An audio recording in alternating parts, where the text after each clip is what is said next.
Welcome to our second episode of Chippin Away. This is our second episode from Green Timber Technologies channel. We're talking about Green Timber Technologies, what we've got on the horizon, what's coming up for us. We've had a lot of exciting projects come on board recently. We've launched a new line on our bedding sector. So bedding for animals, cows, horses. Rich has been away. I've been out doing schools, interesting I know, but we're working with schools, doing some charity work, helping out, putting in a woodland project. So we're basically helping learning outdoors.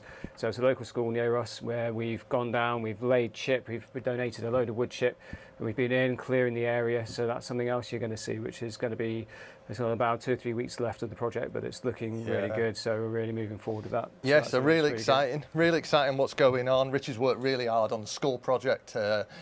Blood, sweat and tears, wasn't it, mate? Blood, sweat and tears, sourcing materials, trying to beg, borrow and steal from people we know. So there's a few suppliers out there who we work with. So thank you for those people because they've managed to really help us with that, which has been great. He's woke up very sore this morning. Woken up very sore. I spent the day yesterday, I was just like that all day with a shovel and wood chip. Yeah, I was just out flying drones yesterday. Flying drones. I literally spent a day. It was painful. It's like 1,000 shovels. Yeah, but I hope you enjoyed our first podcast. We had a lot of views, a lot of positive feedback, a lot of comments, people ringing me up on a day today saying how good it is, how we've come across, and we're keeping going with the podcast. We're inviting new guests onto our podcast. Things are looking good for Green Timber Technologies. Website's going really well, Instagram's going well, thanks to Alyssa running everything for us. Thanks, Alyssa. So really exciting, but so that's where we're at with the business. Things are going good. With podcasts, we've got new guests wanting to come on and talk to us, which is exciting for us. And this leads us on to why we're here today, really. Bringing new people in. Yeah, so we wanted to celebrate local businesses, so in and around us, Crewe and Nantwich, and through a contact and Alyssa, we found Cheshire Dog Lady, and I've been on Cheshire Dog Lady's website, social media, and I'm a big fan. It looks great, it's dead crisp, it's dead professional. It's amazing work that she does. Reason that I'm an avid follower of it is because I like dogs, and I'm interested in what Emma does. Who doesn't like dogs? Yeah, we all like dogs. I don't know. Is there anyone who doesn't like dogs? We're a nation of loving dogs. There you go, a nation. Loving dogs, yeah. So we have Cheshire Dog Lady with us today, aka Emma. Welcome, Emma, to our podcast. Hello, Emma. Hi. How are you? You all right? Thank you for having me. Not a problem. Yes. Here we are. So then, Emma, a little bit about yourself. How you set the business up, where you are, what you're doing, the highs, the lows that we go through on business on a day-to-day, the struggles that we have, the wins that we get. Anything else, Rich? I think it'd be interesting, obviously, did you set up COVID, did you? Was it during COVID when you set up the business properly? Literally just coming out of COVID. Yeah. So for me, it's kind of like, so what were you doing before? What drove you to dog walking? Was it because you needed a change because of COVID, or, what drove you to go into dog walking? Honestly, a friend simply asked me whether I would look after her French Bulldog while she went on holiday after COVID. Really? And I've got 2 French Bulldogs. And I agreed to it because I love Frenchies. And it literally snowballed from that. Brilliant. And I actually was running a different business at the time and had been for 10 years. That was a franchise. And I knew I wanted a change. I knew I wanted to sell the franchise and get out of what I was doing. And I enjoyed it so much looking after my friend's Frenchie. I thought, actually, maybe this is something I could do. And it just snowballed. Which, when my other business sold, that I could do this and I wouldn't have to go and find another 9 to 5 job. And I could still have my own business and the flexibility. And it literally snowballed, and I came up with the logo overnight, the name, then started looking at what I needed to do, as in the licensing and things like that. It just snowballed all sort of naturally. There's so much though that goes into it that people don't realise. They'll see Cheshire Dog Lady on Instagram, but the stuff that goes on behind the scenes, like how hard it actually is, like with like the administration side of it, like admin for me. It's not just I'm a nightmare I'm a nightmare when it comes to admin. Like if I didn't have Rich as being that person for the admin, my head would be blown because I'm not that person. I'm more.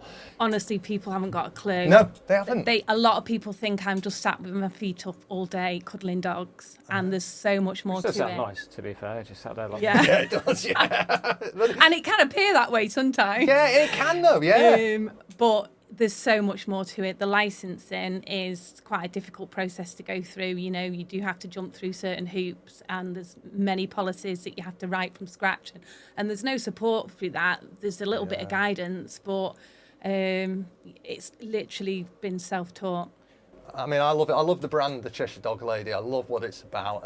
I see all the social media, and obviously knowing Alyssa, we know that Alyssa works for you as well, and you know how hard it is, and you know the struggles that you have as a business in building it. But I think it's, when I look at your business, I see like the awards that you're up for. Yeah. Dead exciting, you know, things like that. You know, that's through Emma's hard work that you put into that business from lockdown. And I said to Alyssa a couple of weeks ago, I said, I've not known Emma, but I've known Emma for a long time. And you might be thinking, that's weird. So I saw you turning up in lockdown opposite my house. So while I'm doing a HIIT workout, you were picking up Betsy. Oh, wow. Right, so I had this opinion of Cheshire Dog Lady, right? And I was like, what is this girl doing? You know, what's she doing during lockdown? And I've just seen you grow. That's incredible. Over time, you know. Honestly, it should have only ever been a one-man band. Yeah. I just wanted to create something that I could run my own business, like I say, without going out and having to go back into a 9 to 5 job. Because once you've had your own business and you've had a bit of flexibility and stuff, going back into signing into a 9 to 5 job would be difficult. Yeah, we've said this as well. You know, it's worth so much money to us, the flexibility that we have with our families. You know, like we can tier it. So Rich will say, I need to run the kids to school at 9:30. I've got to pick the kids up at 3. Yeah. But what people don't forget is, like we said on our previous podcast, is that we're working at night sometimes, even though we've done the school run. Yeah. Like you might have done the school run, or you're working till midnight. But you're working till midnight. Catching up, and people don't see that, and then they see the Instagram posts and all the nice stuff that goes on, but it's the stuff that goes on behind the scenes. That's the hard work that goes into running a business, and you know, it's we try. It's long hours. It is difficult. Yeah, and I think that's the thing, and I think you'll appreciate this. As Jeff says, you know, a lot of people. It's like in our industry with tree surgeons, and you know, people.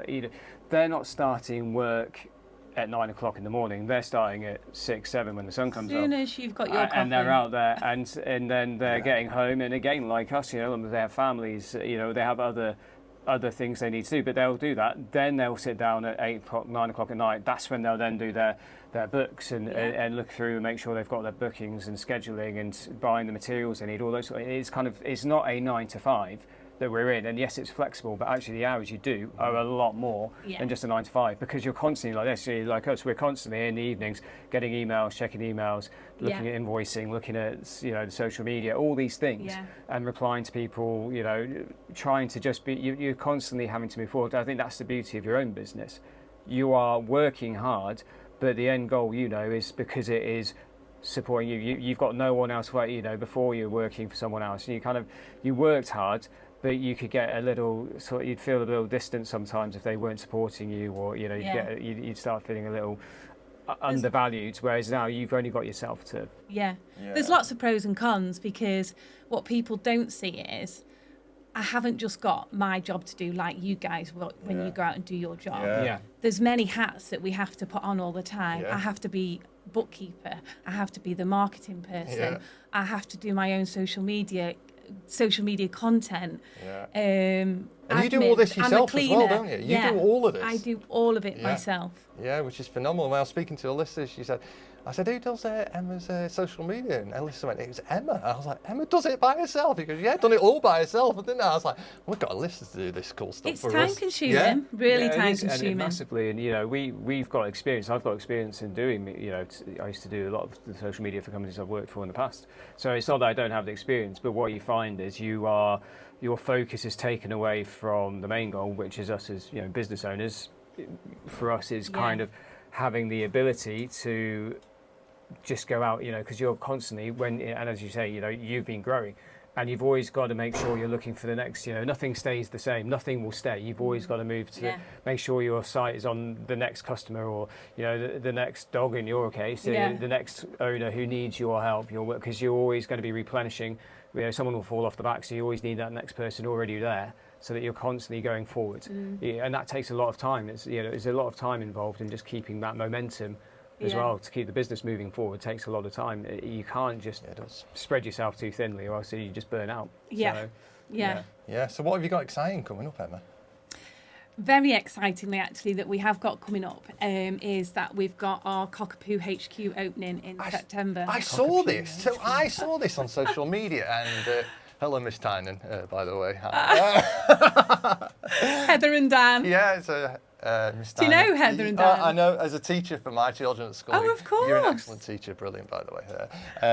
So I saw that pop up the other day, and I thought, Cockapoo HQ, that looks cool. Yes. Tell us a bit about that. So I'm turning people away all the time for daycare and home boarding. I'll go into it a little bit more, what we've actually got in a minute, but we're turning people away by the droves. Heather and Dan have been long life friends. I actually taught both their children to swim. Oh, really? Through my previous business, so we've just become naturally really good friends together. And Heather's been in teaching, 25, 30 years. And she doesn't look old enough. Yeah, well, definitely 25 years. She'll be happy with that. And again, people who've been in teaching for a long time, things have changed over the years. It's tough, isn't it? Yeah, teaching. Of course. And she fancied a change, and she just said, I've had a few health things going on, and I'm going to request to go down to teaching 2 days a week. And is there anything I could do for you? So I was like, well, yeah, let's get our heads together. And so we decided to come up with Cockapoo HQ, because they've got a cockapoo themselves. And they're going to be offering daycare just 2 days a week on a Monday and Tuesday. Possibly we might go into Wednesday, but that's Heather's day off. But if it really takes off, I think they're going to look going into a third day. That's good. And we're going to be, it's basically for all the curly breeds, not just cockapoos, so your cavapoos and things like that. Yeah. I've got a few family members with those. We had a cockapoo. Our last dog was a cockapoo, Buddy, lovely dog. So I love a cockapoo, and my favourite. Very, very popular. Very popular. Yeah, my sister-in-law and brother-in-law have got a cavapoo. They've got, so we're ticking all the boxes for all the poos. In dog world, but we put it out there, and both days sold out straight away. Oh, really? Yeah, it's full. Just fully booked. Yeah, on the Monday and Tuesday. Yeah. So how many dogs is that you're having then? So at the moment, so Heather's got a license for 6 plus Cole. Right. Okay. Her resident dog. Yeah. So we can have 6 daycare. Okay, I think when the inspector come out, we could have gone for more, but I think Heather just wants to see how she goes. Yeah. So like our industry, like us, we started, and I think we could have done a lot more, but we wanted to get. You want to do it slowly. You want to build slowly to make sure that it's sustainable. Yeah. And that it's consistent, and that you're going in the right direction again. It's this whole moving forward. You can run, but you need to walk before you can run. Yeah, and like I say, people think it's easy, and it's not. No. You are responsible for people's babies. Yeah. It's like childminding. Yeah. Really. Essentially, it's childminding, isn't it? You've still got those they assurance. are people's babies. Yeah, I think I saw you post something where it was dead good, actually. It was like dropping the kids off, but it was like a dog at the front door with a bag. With his rucksack. With his rucksack for the day, spending a day with them. And I was that's how they come. That's how they turn up. I would like to give you my children, to be honest, sometimes. I think. They come with their names on their rucksacks, and they've got fantastic. their towel for if they get dirty on their walk, their snacks, their lead, their harness. Yeah. They are fur babies, aren't they? I love it. Yeah, it is. It's amazing what you do. And we're excited because it's... Your business is how you build it. It's the similar way that we've built ours a little bit. Now, what's different from ours is there's just you. Yeah. I have Rich to bounce on ideas every day. So he'll say, that's a bad idea, that, Jeff. and he'll vice versa, and I'll say that's a terrible idea, Rich, and that's you know, it, it's yeah, what you're thinking about, mate. And GTT is, you know, the business as it is, you know, to be able to build that business, you know, you work with people, you say, you know, we work together to build a business that we can keep growth, you know, and keep maintaining, and you know, we have that we can kind of just go, oh, okay, this could work, will this work, you know, we've got that time to sit back and think about it before, you know, when you're on your own, you've only got your own thoughts in your head, so you have to really, to be really 100% certain before you go, because you've got no one there sort of on your shoulder going, actually, actually, Emma, no, offering Elvis impersonator cockapoos to sing at weddings, that isn't going to work. Don't do that. That's not going to work for your business. But having those ideas that you can just push forward and go, okay, right, it's a lot of work. I mean, to put it into context, like I say, it should have been only ever been a one-man band, and to give myself a job, and that was it. And then, obviously, when we got licensed and were doing things on social media,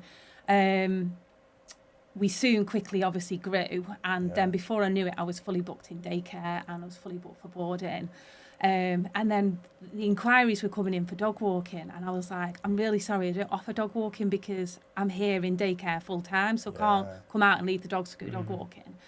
And I think that our types of businesses have really been mainly, once you're full, and you just turn people away. And I was like, why am I turning people away? Like, why don't I look at getting somebody in as a self-employed dog walker, and stop turning people away? Like, why am I turning people away? As soon as you turn them away, that opportunity's gone. They'll go somewhere else, and then they'll stay with them. So you've lost that opportunity straight away. I literally just put something out, and the first person I took on was Sam, and then quickly followed Helen.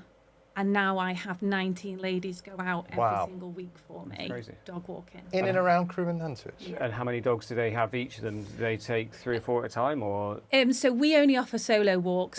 So if you've got 2 dogs at your household, they arrive at your house, they walk those two dogs and then go on to the next one. Yeah, okay. So a lot of dogs. We at the moment have about 140 dog walks a week. Wow. That's some steps, that is. Yeah, across the team, obviously. Yeah. So where's your favourite place to take the dogs? So obviously you've all got your own place. I'm just seeing, because obviously for us, we're in forestry, so we love going into a forest and, you know, we'll go around going, oh, look, there's a tree, there's a tree. What, can we have that one? We'll have that tree sort of thing. Yeah. But where's your favourite place to go with the dogs? So for me, obviously the dog walkers go to that person's house and they do a walk around that area. But for me, with the daycare and the home boarders, I'm so lucky that where I live, I literally walk out of my house. I'm 2 minutes through the alley on Ailsa, and I'm into the woods, which are at the top of Joey the Swan. Oh, yeah, perfect. And then all the fields, you've got Joey the Swan, and then what I call the cow fields that go further on, just at the side of what the new Church Lane estate was built on. Yeah. And we're really lucky we can go over there and follow the footpath. And that's one of our favourites.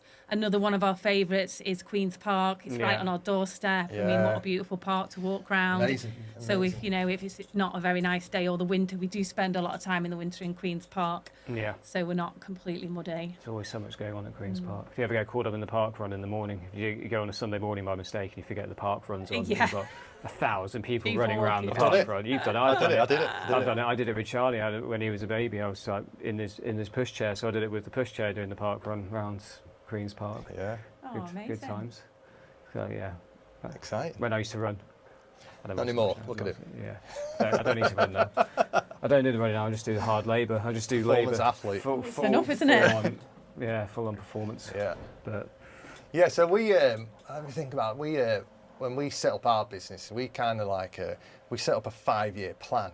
You know what it looks like, and not run before we could walk, basically, wasn't it? So we have lots of new ideas and products and product launches and things like that. But it's bite-sized chunks. We said that even that in the first 6 months, it was I was just trying to get a business that was sustainable to work. And then when you came on board in December, we both sat down and went, right, okay, how do we make this? Okay, we can go year to year.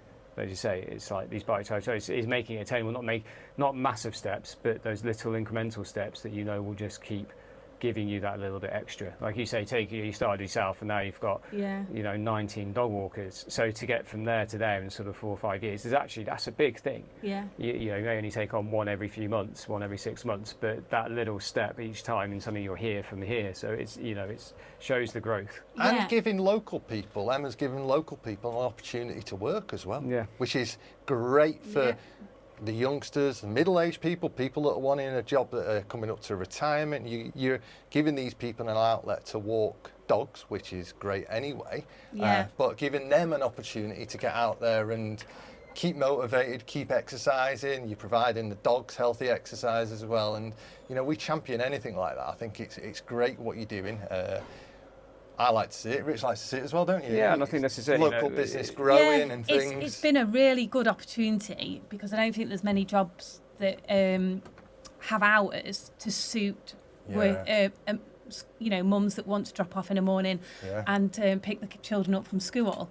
And really the dog walking jobs that we have are... Nobody wants to walk before 11 o'clock, so normally the first one is 11 o'clock. Yeah. And nobody wants one after 2:30. So it's been really perfect for those people who still want to have a part-time job, but still be able to be there for the children in the morning and afternoon. Yeah. But I can't tell you, the team are all incredible. Like, they're so reliable, they're so trustworthy. Some of them are friends of friends, some of them are good friends, some of them are family friends. And we've got such an array of people. We've got professional people. I've got a nurse who basically said to me, I love dogs, but I don't have the time to have my own dog. Oh, really? But I've gone down to 3 days nursing. Can I come and dog walk for you? Absolutely. So she comes and dog walks for me. On, yeah. I've got 2 cabin crew, so 2 TUI air hostesses. Oh, okay. And again, they said, can we just give you our days off, our rota when we're off and flying, and can we do some dog walking for you? So they do that. They send me when they're not flying, and they dog walk for me. A lady who's retired from nursing. Honestly, all different walks of life with different people. A PT instructor that fills her middle bit in the day with dog walking for me, and then has her customers in the morning and her customers in the evening when people finish work. There's such an array of different people on the team. And for me, I think that what you've highlighted is the most important thing in business. And I think a lot of people forget, it's not about it's not just the business model. It's not just about what you have, your vision for that business. It's the people you have around you. Have the right people around you, and that's what makes a business successful. If you have you need the right people who have those ideals, who have it's almost cult-like. You're almost those people who are, yes, we're 100% behind what your vision is for the business, but we want and we'll give you everything we can, and we'll work with you, and we do all those things to make sure you deliver on that promise, on your kind of what your values of your business are, so that your customers go. It doesn't matter who turns up at their door; they'll go, oh great, even if it's not the regular person, they will still have. As soon as they open the door, see the Cheshire Dog Lady T-shirts, they will go, oh hi, come on in straight away. There's no question of who's there. And people have said that, like when I've said you regular walkers off, there's going to be somebody else from the team, just check if that's okay, and they're like, completely trust your team. And that definitely has come from what we've built up with the brand and the staff. Honestly, they are amazing team. I feel so lucky to have the team of ladies that I've got. I think all in all, I've lost count, but I think we've probably got 24 staff altogether, because obviously we've got Alyssa, who helps me in daycare. My mum helps me in daycare. My daughter helps me as well. We've got our other house in Shavington that we launched, so we've got Sue. Honestly, I'm just feel blown away by how amazing everybody is. They're just so reliable and so trustworthy. So you're going outwards as well. It's not just growth in terms of the team, but actually your area that you're covering is getting larger as well. You're pushing yourself further. Not necessarily the area. We stick to Crewe and Nantwich. But so when I became full at my house, very quickly after about 12 months. One of my best friends, Sue, she was retiring, and Sue, again, a lifelong friend. She was actually my boss years ago in a different job, and she just said, I'm retiring, I'll come and help you. I'll come and help you walk them and blah, blah, blah. So she did that. And then she said, you know what, I love it. And a little part-time job for me, now I'm retired. If you want to license my house, I'll have some of the overflow of home border inquiries. So we got her house licensed in Shavington, and we called that the Cheshire Dog Lady Hotel. I've seen it, yeah, saw it, yeah. Seen it, yeah. And Sue basically has just got a small license for 4 dogs. So it's a very small setting, very private setting. She just takes small breeds, and she just has the home boarders for me. And she's full all the time, but it's completely flexible. I say with all my team, it's flexible. You can do as much or as little as you want. Sue's retired, so she tells me when she's open and when she's closed. So she can be closed for a month, say in March, and that's fine. We just block it out, and we just fill her when she says she's open, and that's the flexibility we have, really. It's amazing. It is right in what you say. It's the people that you've got around us. I mean, we share Alyssa a little bit, and from AMW Visuals, who does all our social media stuff, who's amazing at what she does, by the way. Please check her out. She's awesome. She is. She is absolutely awesome. We couldn't have done what we've done on social media and YouTube and Instagram without Alyssa. She edits bits out that we leave in and we think it looks good, but it doesn't. She just takes it out. This does not look good. What are you doing? Yeah, and that like there's no money value on it. Did she edit the video that you put on yesterday? Yes, she changed it all, mate. She took loads out. I thought so, because when I watched it, we were sat there watching it, and we were like, I was like, I don't think that's what we did. It wasn't. It changed completely. I was like, but it seems a lot better It than I did remember. seem a lot better. It was a lot better than I remember it. Which is why we've not had a conversation about it, have we? No, we haven't, yeah. But anyway. But yeah, we surround ourselves like we share Alyssa and what Alyssa does for us as a business, and no doubt what she does for you as a business. You know, you can rely on her to do stuff. She gets stuff done. I couldn't be without Alyssa. I'm dreading the day that she says her business is too busy to help me anymore. We're exactly the same. I mean, we're always blowing Alyssa's trumpet about what she does and how well she does it, and she knows it. She knows it, but one day she's going to take off, and she's promised me that she's never going to leave. But one day she's actually going to have to show her face on. Yeah, we're going to get her on one day. Yeah, we're going to be. She's coming on the podcast. That all of us sat here know that getting Alyssa in front of the camera is. I've seen one photo of her in front of the camera is when at Crew, because she also does work for the Crew Alex, obviously the football club. And there's a picture of her there, it's proudly stood there, smiling. And I think that's the only time I've seen a photo of Alyssa. But at least you see that she enjoys what she does, which is nice to see. But that's like the one time it's very she's gone already, very elusive. Yeah, it's like pretty much walked out of the room now. She's gone. She's gone. She won't be back again for the rest of the holiday. Again, you know, Alyssa came to me not by mistake, but organically. You know, I looked after Betsy, their family dog. I was looking for somebody to help me in daycare, just to help me walk them. And so when I was doing admin, sort of entertain the dogs, Alyssa was at college doing her college course. And I just said to Alyssa's mum, would Alyssa, yeah, hi Chloe, would Alyssa like a little job on her day off? Yeah. And I think your day off was a Wednesday or something, wasn't it, from college? And so she just came, and again, it snowballed, and you learnt all the ropes. I've like cloned her into a little mini me. And she's amazing. She's amazing with the dog. She cracks on, she cleans, she gets stuck in. She's not she's not bothered about getting her hands dirty or her clothes dirty. And then when she finished college, I just offered her some more hours, and obviously why she's trying to build her own business and brand as well. Yeah, she is, and she's doing well. She's amazing. She is amazing at doing what she's doing. A question I had, because obviously for me, one thing we have the people around us, but then for us, we also have to rely heavily on like sort of the third party, so your suppliers and hauliers for our industry. So I'm wondering, are there any, for you for like supply? Did you have, that one shop that you go to for everything? That they're always going to go that extra mile for you to make sure that you can deliver on what you're trying to do for the business, or obviously it's a different industry, but there's always that kind of crossover of within every industry where we all have that reliance on other people because they can deliver, which I think is really important. Regardless of what you do, you need that externally as well, because you can control to an extent the people you employ and the people who work with you and for you, but then you've got to have a lot of reliance on the people outside of that circle to also make sure that it all goes to plan, or else because ultimately people let you down. Yeah.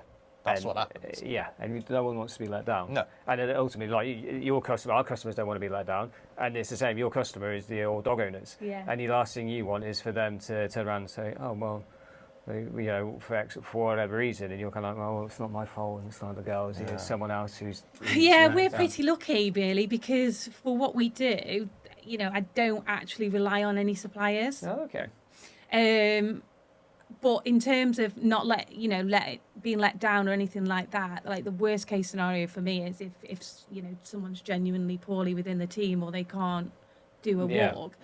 But luckily, because we have built the team that we've got now, we have got that flexibility. I don't think we've ever said to an owner, I've had to ring them and say, we can't come to your dog today. Yeah. Which if you were a one-man band and you were poorly, you would have to let somebody down, unfortunately.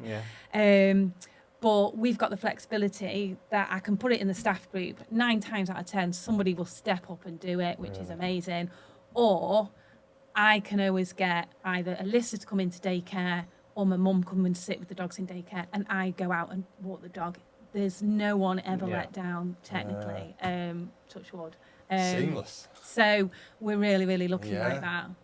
Good, 100% success rate. There you go. That's something ever. Take that 100% success because rate. with regards to suppliers, obviously the dogs come with everything that they need. Yeah.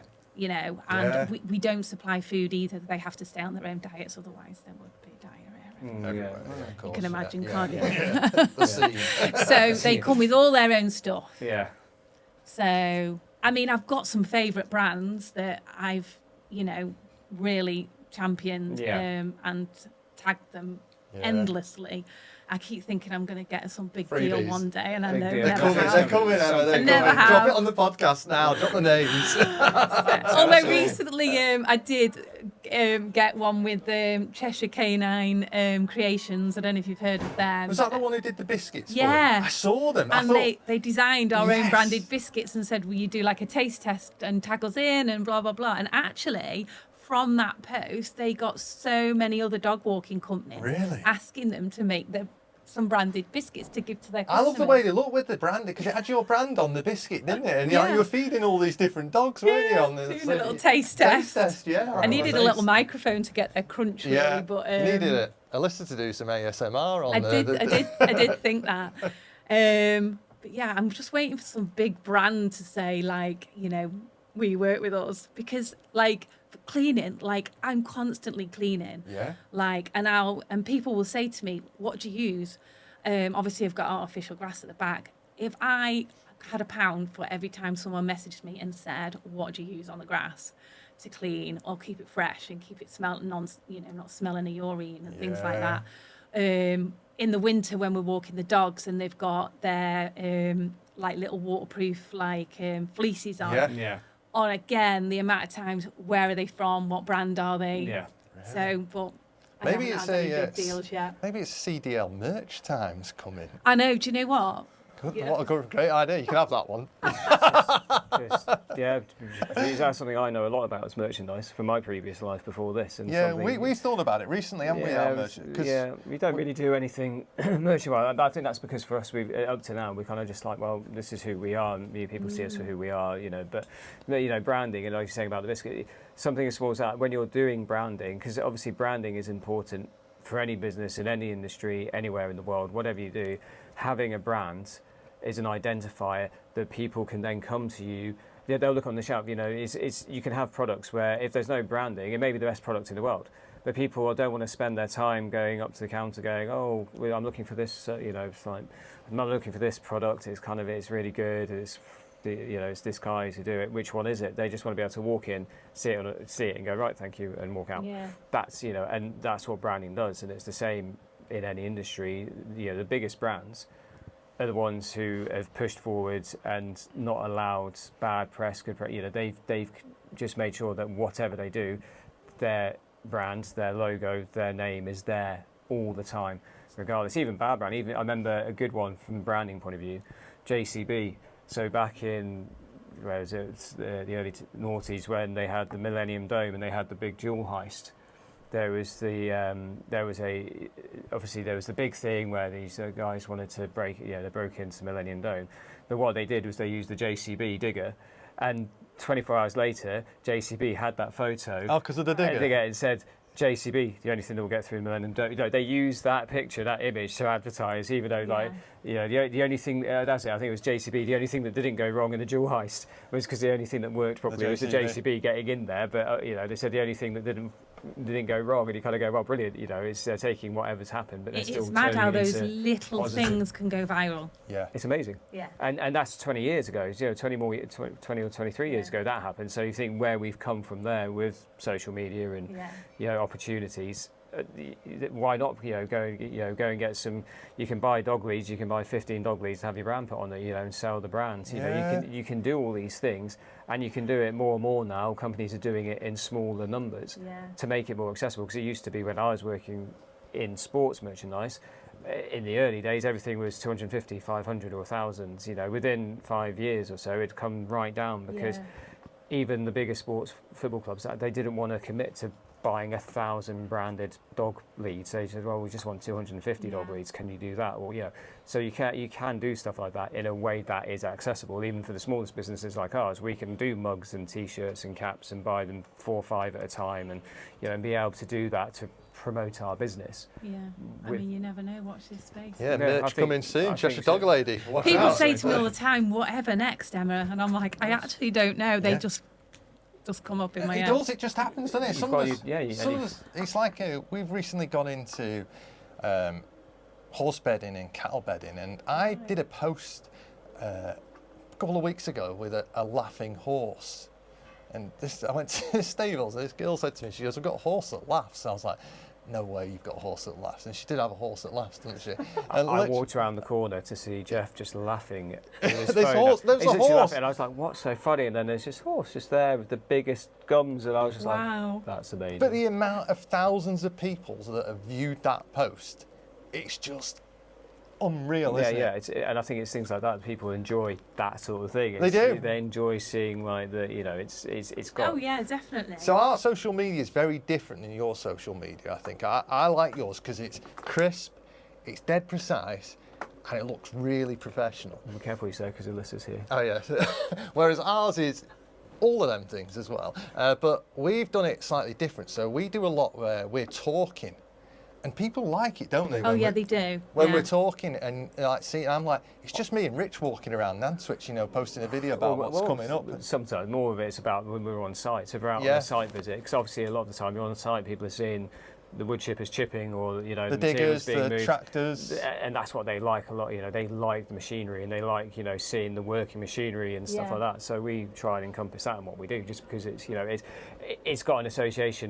They understand it and they've got an empathy for it because that's what they do as well. So it kind of is that synergy between them, I think, and that's what you have to do. And when I looked at Cheshire Dog Lady website or Instagram, I haven't got a dog, right? But if I had a dog, my dog's coming to you. Right, because I see it, like the care that Alyssa takes from what she does, seeing what you do as well. I would place my trust in you to look after my dog. I mean, I will have a dog one day, just so you know, it's incoming. Watch this space, and I'd put the trust in you to look after my dog. But I was looking through. I want to touch on this one as well. Jerry the GreyHound. Oh gosh, Jerry. Jerry the GreyHound. What a dog! Crew and Nantwich folk fell in love with him. I know. And I did when I saw it. I did as well. I was like, amazing. It was my first time fostering. He was literally. It was my first time fostering. I literally saw him advertised. I was scrolling, got into bed one night scrolling, saw that they desperately needed a foster home for him. Literally within minutes, I'd gone onto the website and applied. And the next day they were like, can we come and inspect your house? Can we come and just ask you some questions and obviously vet you and everything? I was like, yeah. And literally that tea time the next day, he was dropped off. You've had Jerry. I was going to say, I imagine that process of vetting was pretty easy based on what you do. I think because obviously then when they realised I was a licensed. How many more dogs can you take? How many can we give you? We've got plenty. Oh, my heart, literally, Jerry. I fell in love with him. Everybody fell in love He with just him. looked the character, didn't he? He was hilarious. Didn't he? On the first day, I just let him settle in, kept him quiet because I just wanted him to get used to the fact that, I mean, he'd been used to being around a lot of dogs. He'd been removed from a house of 8 dogs, 8 large dogs in a 1-bedroom flat. But there you go. And he was in a bad way, bless him. So he was used to being around other dogs, but it was just a gentle process to get him used to being somewhere new. And I literally peered through the window of my kitchen, and I've got a sofa in there, and he was on his back, all 4 paws up, his tongue hanging out. Spread. And I thought, you know what? He's living the dream. This He's one's like, for me. I've won the lottery. And everybody fell in love with him. But that's another service that you provide though as well, you know, Yeah. fostering dogs, you know, what you've stepped up to do there and provide Jerry with a better life because he deserves it, doesn't he, really? He so deserved it. And everyone was like, why aren't you keeping him? And I was like, I would love to adopt him. I really would. But, you know, I've got my own 2 dogs. I'm really busy. Yeah. He can stay here as long as he wants to until the right home was found. And then the most amazing lady came along, and it definitely was the right home. She was a senior veterinary nurse at a vet. wow. She couldn't go anywhere better. He got all free vet care. They'd already got a greyhound. Her husband had got experience of greyhounds, racing them, keeping them, and all of that. He couldn't have gone to anywhere better, and they keep me updated. I was going to say, do you still get photos? Yeah, Is Jerry I've still been happy? to see him Still lying once, on his back? and we are due for a catch up. But he's living the dream. He's living the best life. Living the best life. That is ace. I do like greyhound. We've always talked about. We were aware. I remember we were in Scotland, and it's a boat, which is a restaurant on. So literally, as you go along the locks, you know, when you're going through. So we were doing on a boat. So we were on a boat for a week, going, you know, obviously doing all the various, you know, areas that you go to, Loch Ness, and going through. And then we stopped in one of these little like channels between Loch Ness and another one. This restaurant. And you get on board, and there was just the greatest whippets you've ever seen, and a greyhound as well. Like these amazing dogs just there, and they were so pleasant and friendly. They were just sat whilst you were eating. Like it's only narrow, sort of like the table each side, really narrow. But you know, one of these old barges that carried sand or something they converted. But these dogs are just they're so lovely. And They're gorgeous.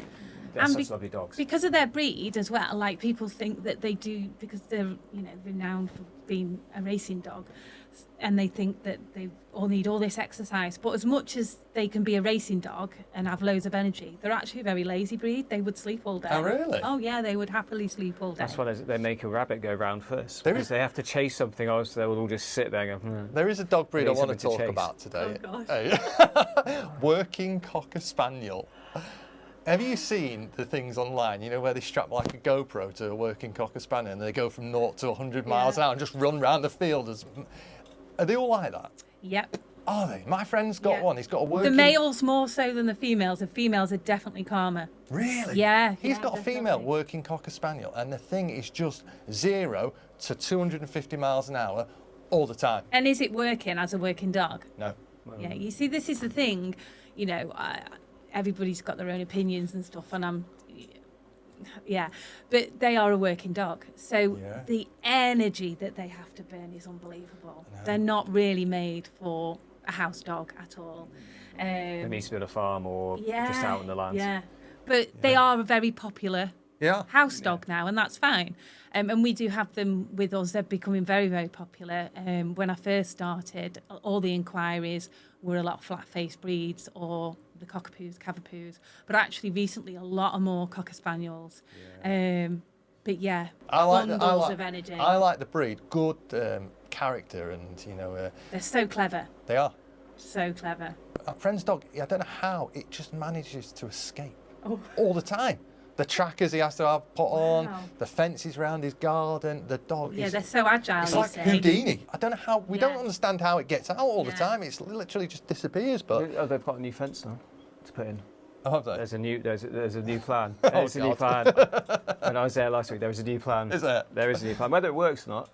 Wow. but there You is a could new- there take is a new them to plan. a secure field and they could run around non-stop for an hour, Yeah. and that wouldn't burn their energy. Yeah.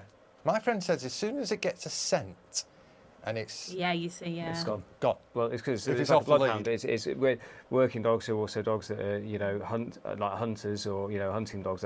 That's what they are built. They're thousands of times more, able to see or know what there is out there, and they will just go.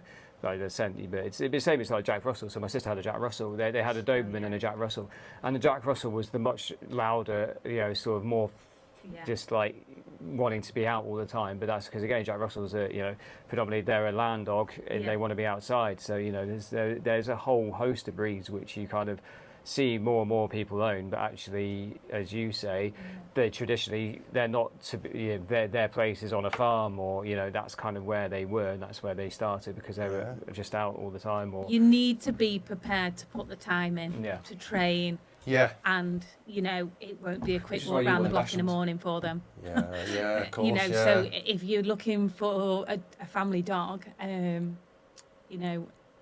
would you go for? Put you on the line here. Dachshunds. You want a Dachshund? Miniature Dachshund. Miniature Dachshunds. Miniature Dachshund. Obviously I'm a huge Frenchy fan. Oh, so You've got two, haven't you? Yeah, and before that I had a boxer dog. So I like a boxer. Yeah. Boxers are amazing. I walked I did a lot of walking in lockdown for a friend on an English setter. They're beautiful as well. They're so big. Yeah, they are massive. I was walking it and it'd be like on people's Like a fence, mini paws donkey. on fences. I was like, you're looking over people's gardens. You're like this 6-foot fence. Yeah, literally. It was honestly an around. English setter. It was big dogs. mad. My problem is I love big dogs. So our friends, they were saying before, they have, I think it's 9 Dachshunds, and they're beautiful dogs. And they've always had as well, but they've had Burmese mountain dogs. So they've still got Burmese mountain dog with these Dachshunds. But you think the contrast. Yeah, the contrast. Like, sometimes you see it. I think it's the Dachshunds which are all locked away half the time, and it's the Burmese which are allowed out. Yeah, they're very chilled. Allowed to come out, and I've got a 2-3-year-old daughter, and I remember there last year, and the 2 Burmese. Sadly, one of those is passed away now, but they had the 2. And I've got a photo of Ellie. She's going along, and they're like guard dogs, like towering over, but they were just literally following her either side of her, like guarding her as she went around the garden and just running around playing. And they were just there, following her, helping her, trying to push over the top of the fence and that when she was climbing onto the walls and that, just to make sure she was okay. And they're brilliant dogs. That again, because they're mountain dogs. They're made as being rescue dogs. Like the St Bernards and that, they are rescue dogs. So their natural instinct is to help and to be there to help. We walk a Bernese mountain dog, and he's just hilarious. He's a real plodder, and he's used to going to the pub with his owners. And when we walk him, He stops at the pub. he literally knows where he's going. there's a certain corner that we have to turn left to go back to the house, And he or the wants to go pub's straight across the on. road, and he's fuming. He literally comes to a standstill, and he's like, "Why aren't we going to the pub?" I had this with my friends. You'll have to start Ben's incorporating dog. that into your walks now. You're gonna have. I'm gonna have to go to the pub with you now before I Yeah. take you back home. I took my friend's dog in, I think it was lockdown, for a walk, or maybe outside of lockdown, and it's the working cocker that we spoke about. And I was in Audlam. I was walking down the canal with Olive, and we walked past the Cumbermere, and the dog literally. I bet it was Murphy. It parked itself at the door of the pub and would not I move. bet So it I'm was pulling his Murphy. lead. I'm pulling his lead. I'm like, come on, Olive, we've got to go. If it's Audlam, because they live in Hankelow, so Oh. it could well have been Murphy. Oh, it's crazy, these dogs are. But yeah, it's. They know their routine. They do. The dogs that come to my house, they knew the routine. Yeah. This one was the pub going for a pint. I said that recently. I was watching a few things. I can't remember, but it was on Instagram. It was like one of these reels, and it was showing people who try and walk past their dogs. So their dog's out for a walk, and it's whether it's the I've owners, seen this. the owners, or maybe someone in that family that they haven't seen for 4 or 5 months if they've been away working, whatever, and doing it now, purposely walking past and filming them walking past the dog to see what reaction you get. And some of them are hilarious. Like they suddenly go, 1 or 2 of them, where they've kind of carried on and then suddenly just stopped and turned around like, hold on, I do know you. And Yeah. they're like literally trying to rip the lead out of the other, whoever's walking in his hand and stuff. They're very. They just have that sense, and they're very intuitive as to where they and the want to be and who loyalty from a dog. I mean, Yeah. that's obviously like when you say about the highs and lows and stuff. Yeah, we don't get it from my cat. Do not get that no. loyalty. Like the bond that I create with those dogs is just amazing. Because they're excited to see you, aren't they? Yeah, and the biggest compliment for me is they literally run to the door. Yeah. They can't wait to get out of the car. They know where they are when the dog owners pull up. In fact, they've said to me, they know as soon as we turn the corner where we are. Tails start going. Yeah, and they literally dash out the car, straight through the door, and into the garden. And, you know, like, that's just lovely, isn't it, to see that they're so happy and the owner's being reassured that their dog is happy and content at where they come. But you enjoy doing what you do, though, don't you? I absolutely love it. Every day. Like, you know, I feel like I am living the dream myself sometimes because although it's hard work, you know, I'm surrounded by amazing dogs all day. I'm out in the fresh air. Yeah. You know, it's keeping me physically fit. I love being outdoors anyway. And being outside with them, walking, going on lovely walks. We do adventure walks and we take them off in the car, don't we, Alyssa? And we go around Delamere or we go to the beach and all of that sort of stuff. Like, you know, why everybody else is stuck in an office behind a desk all day, majority of people. Like, it's just amazing.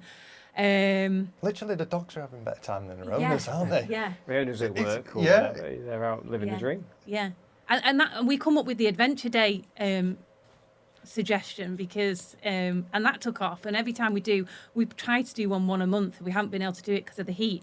But that just sells out within 5 minutes. Because obviously we've only got limited spaces because of the car. So sometimes we limit it to 6, and then sometimes we take 2 cars and we'll take 8 dogs. And as soon as we advertise, we're doing a beach day or we're walking up. Where have we been, Alyssa? I don't know. Where have you been, Alyssa? Oh, we've been up the Wrekin. We've been up the Cloud and all those sort of things. Yeah.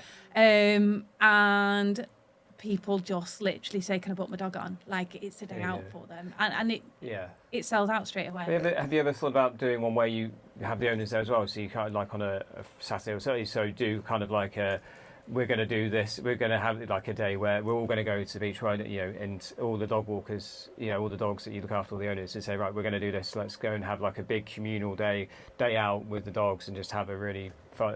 It has crossed my mind, but it's not something I've actually done now.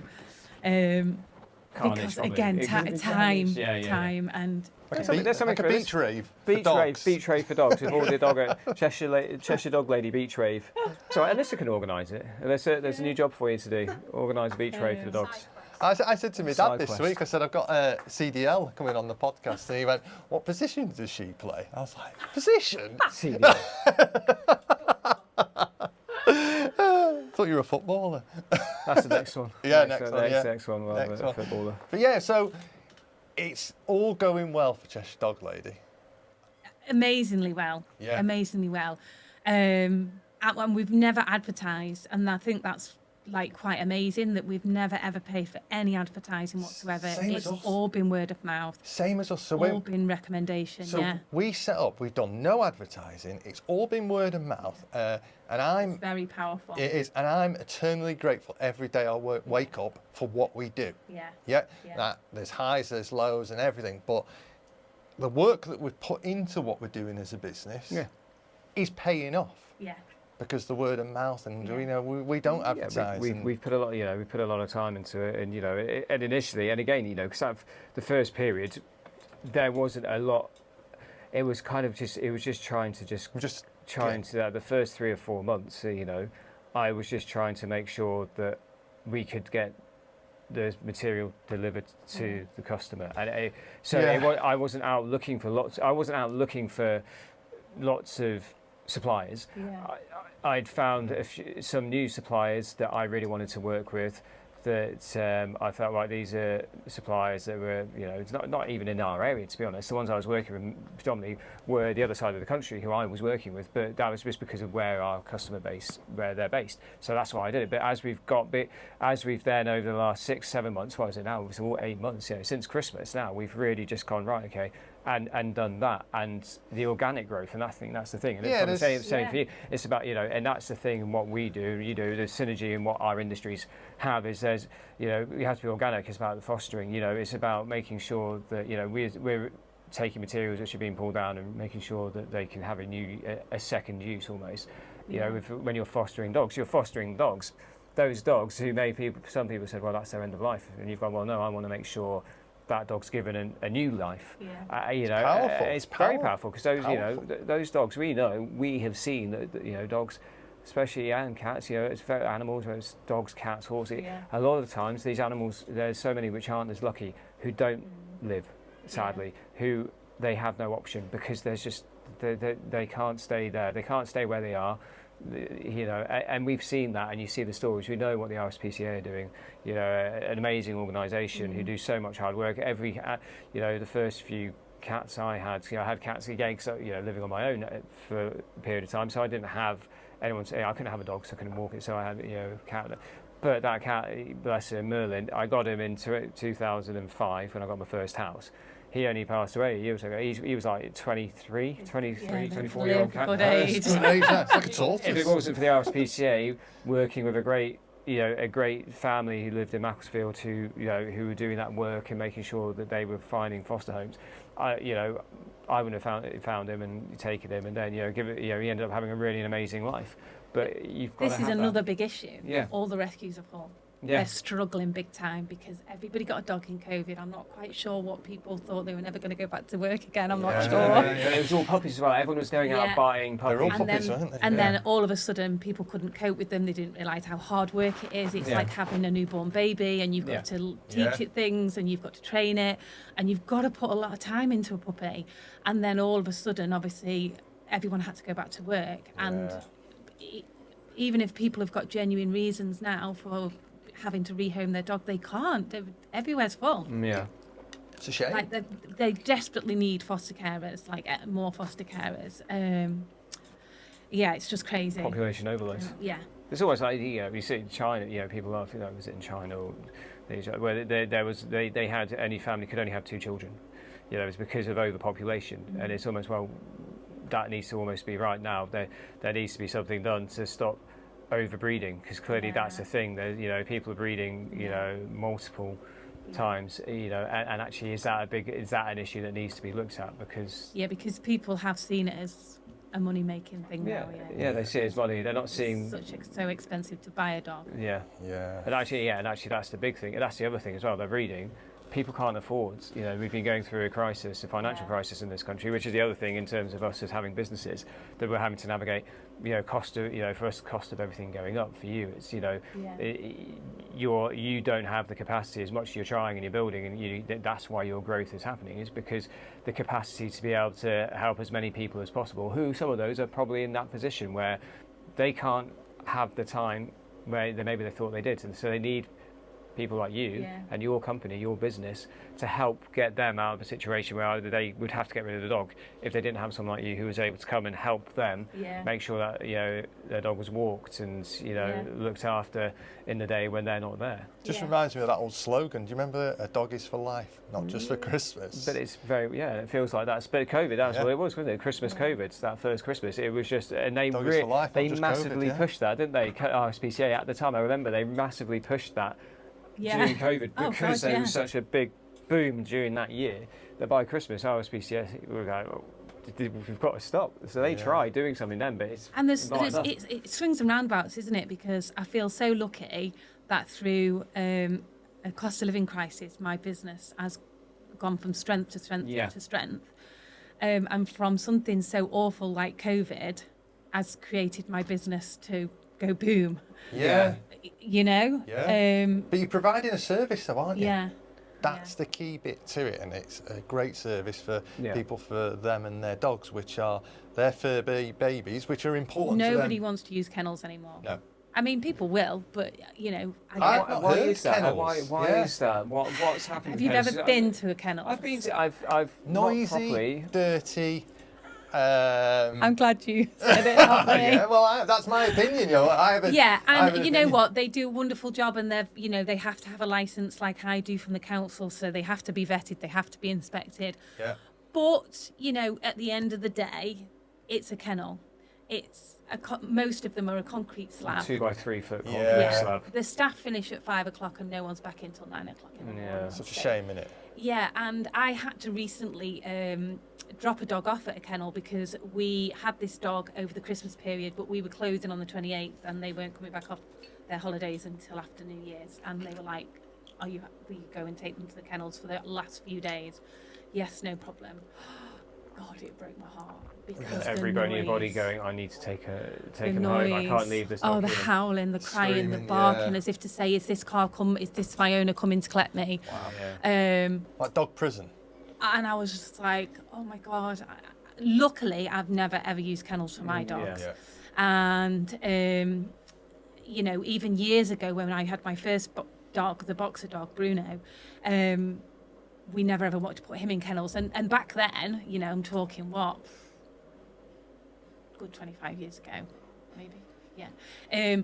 But we were like, I can't put him in kennels, And that was when people used kennels all the time. And we were lucky enough, family had him. And then we found an amazing lady in Nantwich who did home boarding. And again, that was sort of unheard of then. Yeah. Like, it was unusual, whereas now it's really well known and everybody is looking for a home from home boarder. Yeah. I've seen a post this morning in the Worcester community group, does anybody know a home boarder? Like, they're popping up all the time, those questions. Yeah. I do always think now, surely everybody knows about everybody now. But people don't realise that we have to be licensed, and there is a lot of people out there doing it unlicensed. Unlicensed, just looking after. Yeah, and people take that as an opportunity. We had it with a taxi this week, didn't we? We had a taxi with us. Yeah, we had a taxi arrive and it was unlicensed. Oh, wow. And that's okay until you have an accident. Exactly. The same with the dog. Exactly. You've only got to have a dog die in your care, and then what? And even if it's accidental, you know, you're unlicensed. Yeah. You've got to take care of everything. I mean, for us, you know, in what we do, we have to have insurance and public liability and licenses and insurance and all these things. But again, because we appreciate that even if it's something that's totally out of our control, and things can be. You've got to be prepared for everything, haven't you? And that's something that we've learned. You know, we've just, you know, we put that ahead of, I put that ahead of everything else, to be honest. You know, that's who I am. I put those things, hence why my head's always down from the administration side, from like, all those things, and making sure everything is done properly, because for me, that's the thing where, you know, if you're keeping the people happy who are the most likely to shut you down, then you're probably okay.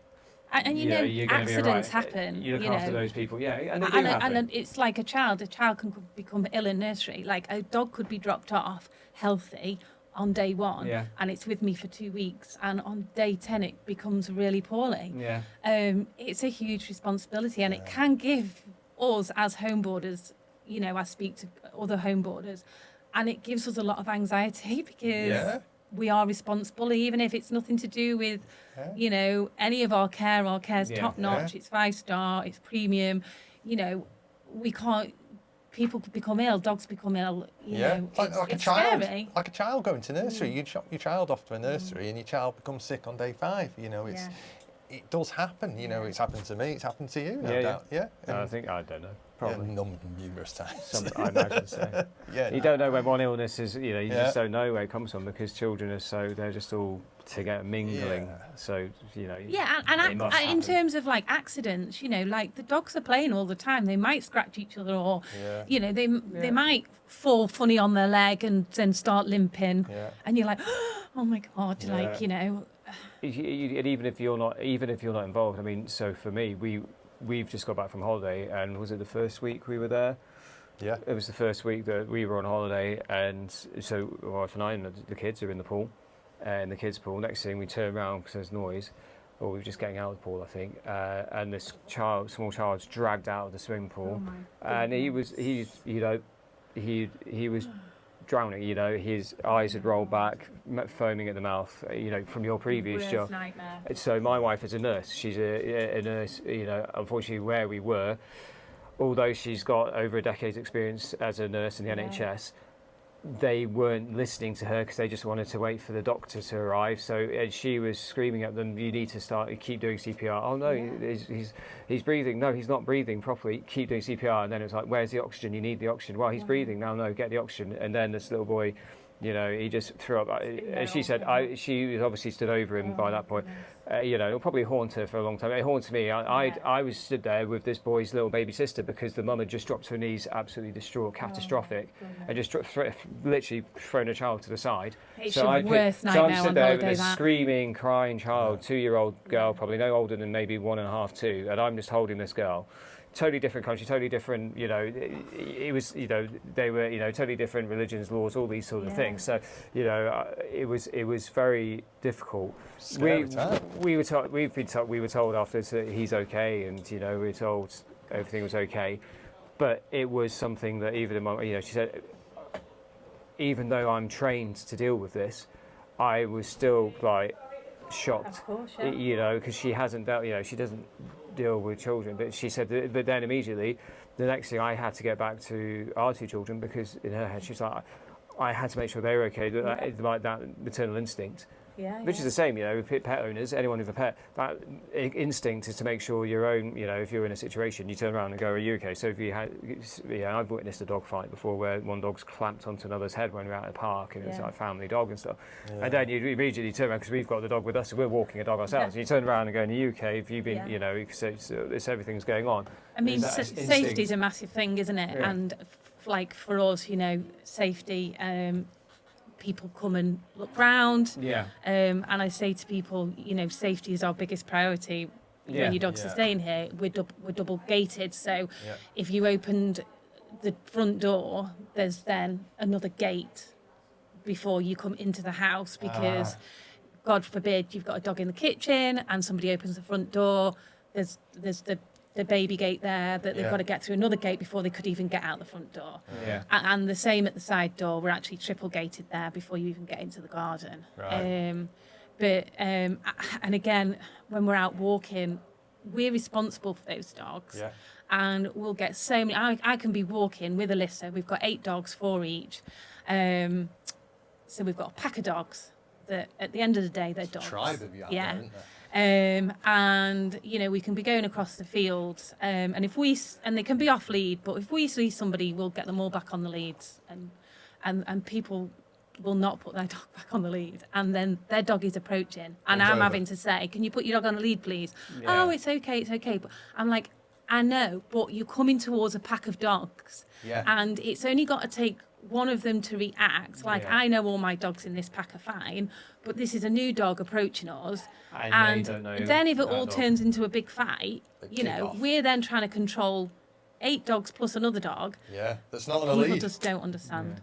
We have that where we live. The amount of people who just have their dogs off the leads, and that's something for me. There's been times where my daughter's run out, 2, and then a big dog's come towards her, and she's like, and they haven't done anything, but it's trying to. Yeah. And there are cats and there are other animals, and there's a lot of small children on that estate. Yeah. And people, I think they just go, well, my dog's safe, and that. Well, but you don't know how your dog's going to react to a small child running out going, doggy, doggy. And then they may react to that because they may not be used to that, and that's something that I always find I'm unnerved by that. Because, like I say, I think safety is a massive thing, and again, it's your safety to make your safety of your dogs. Yeah, we see anybody approaching, dogs are straight back on the lead. Yeah. And we only let dogs off, obviously, if we've got consent from the owners, they have to sign to give us consent.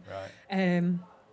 And only if we know tried and tested amazing recall. Just don't have your dog off the lead if they're not going to come back. It's no different than childcare, and I say that again. Childcare, you have to have. You don't do anything unless you have permission. Maybe it's taking photos or all those sort of things. You have, and dogs are the same. You have, those owners have very, very specific things they do with their dogs, in terms of how they look after them, what they feed them, how they get them to calm down at the end of the day, all those sort of things.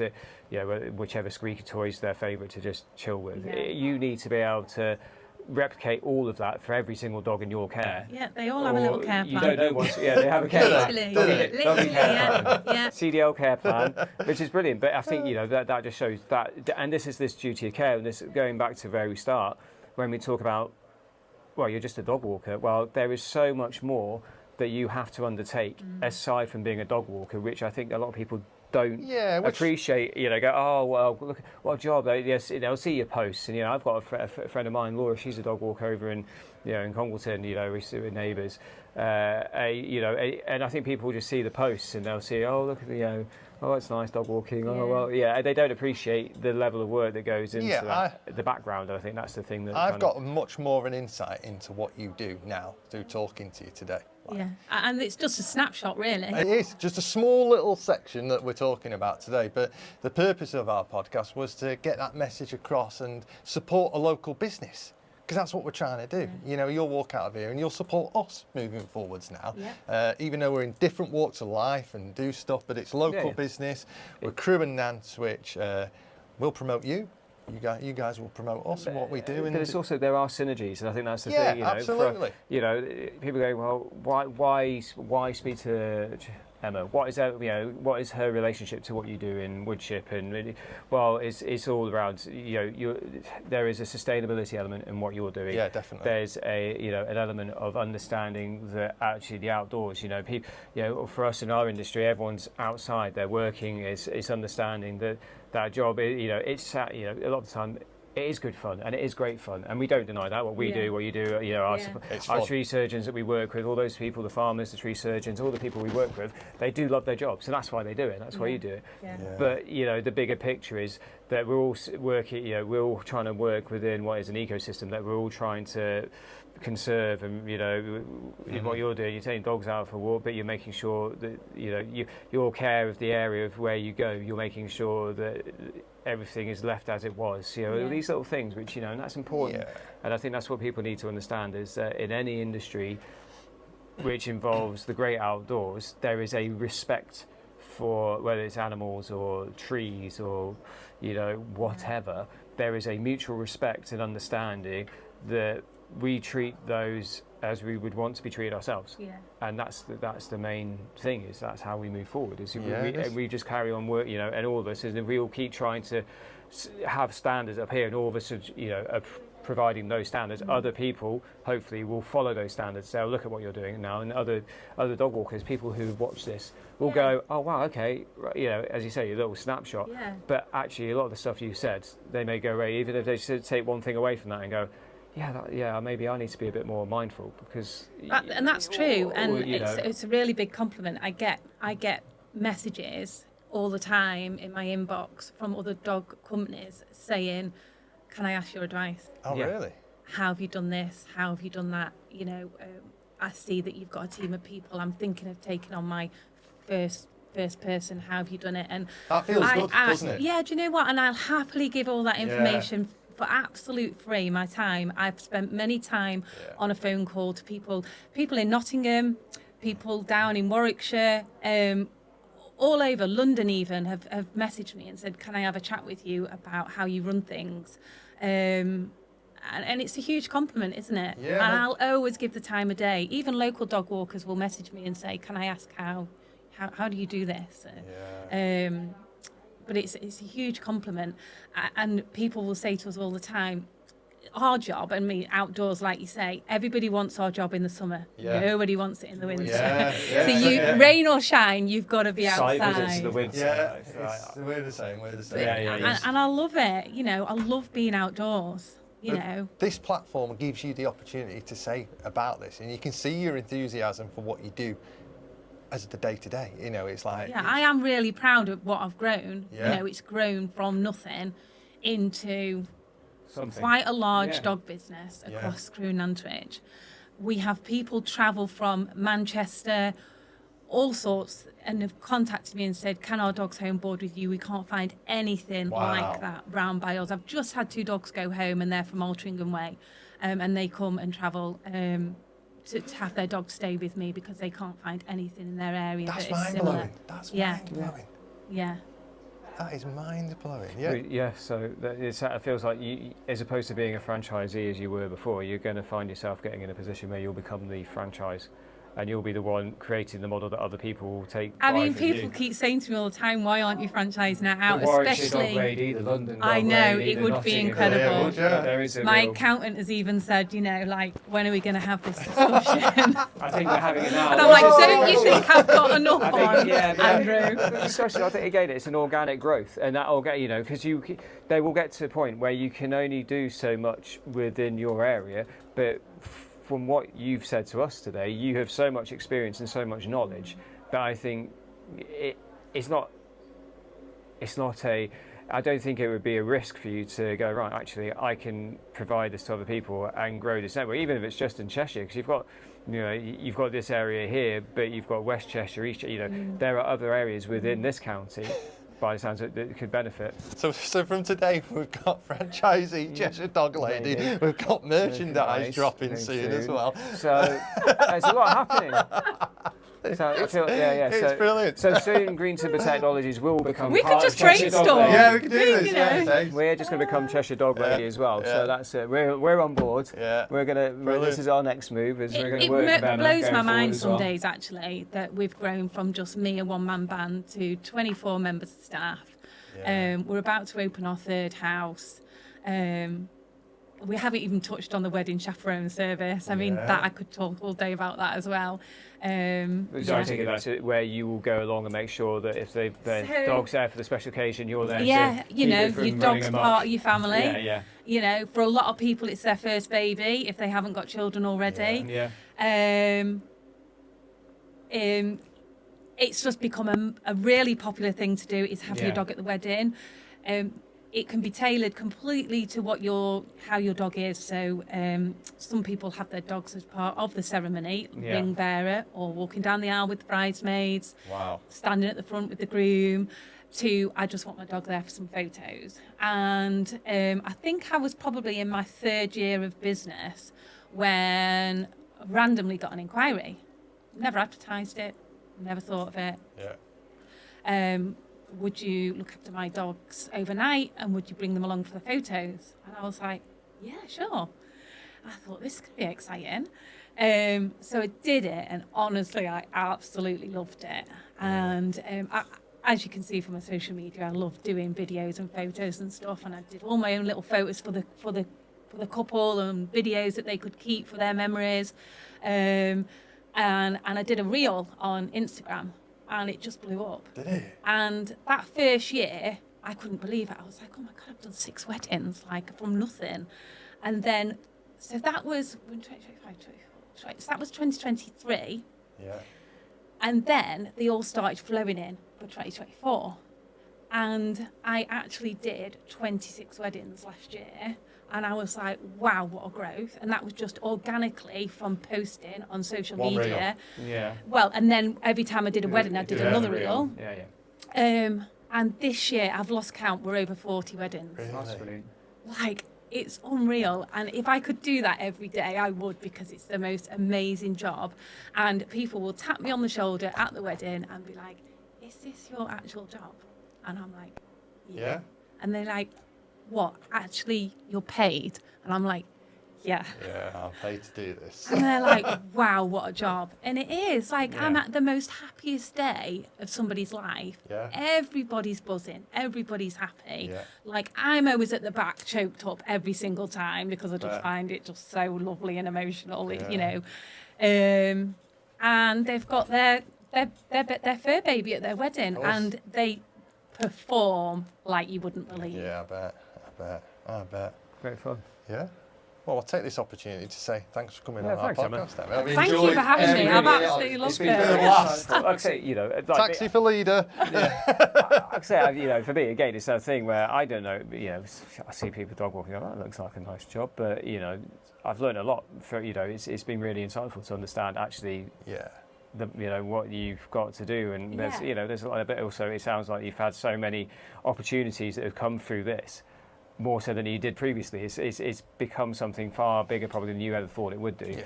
But Huge. it's still a fun, manageable lifestyle for Yeah. you as well that you can enjoy. Yeah, you work hard, but you play hard by the sounds of it as well, which you get the most from. Yeah, and I feel like I need to say this for all the local dog walkers out there. Like, people don't actually take our job seriously. Yeah. Like, for example, one of my dog walkers was at a barbecue and she must have said to a friend, oh, I've got a new job. And she said, oh, what are you going to be doing? She said, I'm going to be a dog walker for Cheshire Dog Lady.